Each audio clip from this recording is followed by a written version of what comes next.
Leksimizden devam hürmetlik vatandaşım. 8 devlet armiyası yetip geldi. Cungo'ga aral yasashni to'q tutishga besim qildi. Mavzuli xabar 11 ayning 22 kun Shangangda nashr qilingan Sharq gazetida e'lon qilindi va shu kuni Vanvitor betiga chaplandi. Xabar mundaq boshlandi.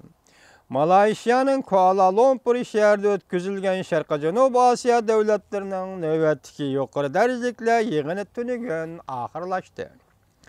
2 kunlik yig'in mezgilida Janubiy dengiz masalasi qiziq nuqtaga aylanib, 8 davlat ittifoqlashib Jungoni qo'rshovga oladigan vaziyat shakllandi. Bu 8 davlat tuvandikicha Amerika Qo'shma Shtatlari, Vyetnam, Filippin, Indoneziya, Yaponiya, Hindiston, Avstraliya hamda Malayziya qatorliq davlatlardan iborat. Bu yig'in qatnashgan Jungoning vazirligi Chang Amerika, Yaponiya davlatlarining Janubiy dengiz masalasiga aralashganligini qattiq tanqidlab, pul, boylik kartasini ko'tarib, yig'inda o'yin o'ynamoqchi bo'ldi.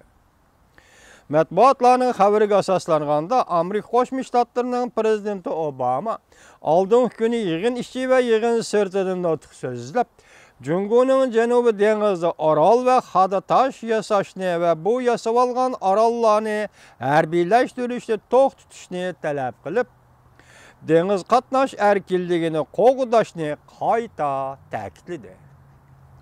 Vyetnam va Filippin davlat rahbarlari ko'p so'rinlarda Jungoning dengizda orol yasash va qurilish qilish harakatidan ansiraydiganligini bildirdi.